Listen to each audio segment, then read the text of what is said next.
अस्सलाम वालेकुम dear viewers, welcome back to my YouTube channel. आज जिस नावल का रिव्यू मैं पेश करने वाली हूँ it's very important for me, क्योंकि ये मेरा सबसे ज़्यादा फेवरेट नावल है और मेरा क्या मुझ समेत लाखों करोड़ों लोगों का फेवरेट नावल है।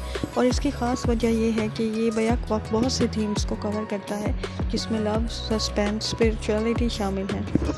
तो लेट्स स्टार्ट। निम्रा अहमद ने अपने नावल्स के ज़रिए एक नया ट्रेंड स्टार्ट किया है उर्दू अदब में कि वो कुरान की आयत को पहेली की शक्ल में पेश करती हैं और फिर नावल्स के किरदारों के ज़रिए एक एक करके वो पहेलियाँ सॉल्व करती जाती हैं और उन सवालों के जवाब पेश करती हैं। उनकी सारी काविश का मतलब किसी पर ज़ोर ज़बरदस्ती करना या अपना नज़रिया थोपना नहीं, और अपना नुक्ता नज़र पेश करती हैं लोगों के सामने। तुर्की के पसे मंज़र में लिखा जाने वाला ये नावल जन्नत के पत्ते आज से कुछ ही साल पहले 2012 को मंज़र आम पर आया। अगर कहानी के मरकज़ी किरदारों को देखा जाए तो इसमें दो मेन कैरेक्टर्स हैं, हया सुलेमान और जहान सिकंदर।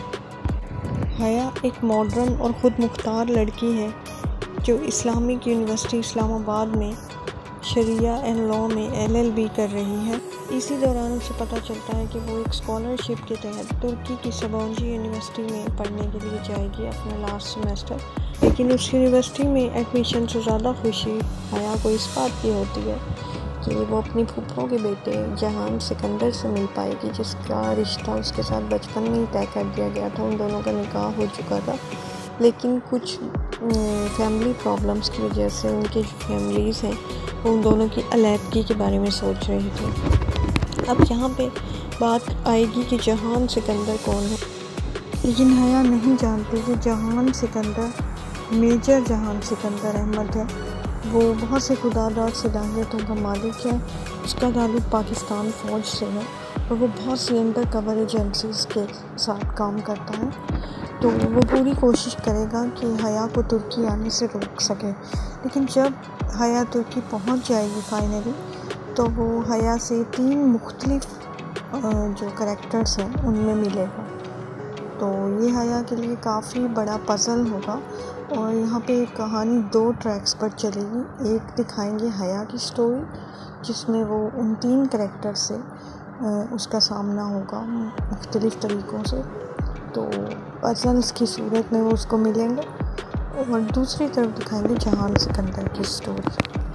तो ये बहुत ही ज़्यादा मज़ेदार होने वाली है। अब इसमें सबसे ज़्यादा मज़ा जो आता है वो उस वक्त आता है जब जहान सिकंदर हया को एक पज़ल बॉक्स देता है। उसमें एक लॉकर होता है और उस लॉकर में एक पिन ड्राइव होता है जिसमें तमाम राज जहान सिकंदर के मौजूद होते हैं।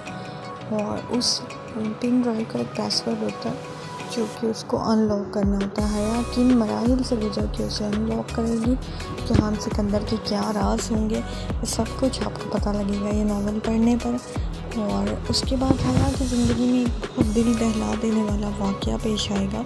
वो इस नावल का टर्निंग पॉइंट है, वो भी मैं आपको बताती चलूँ।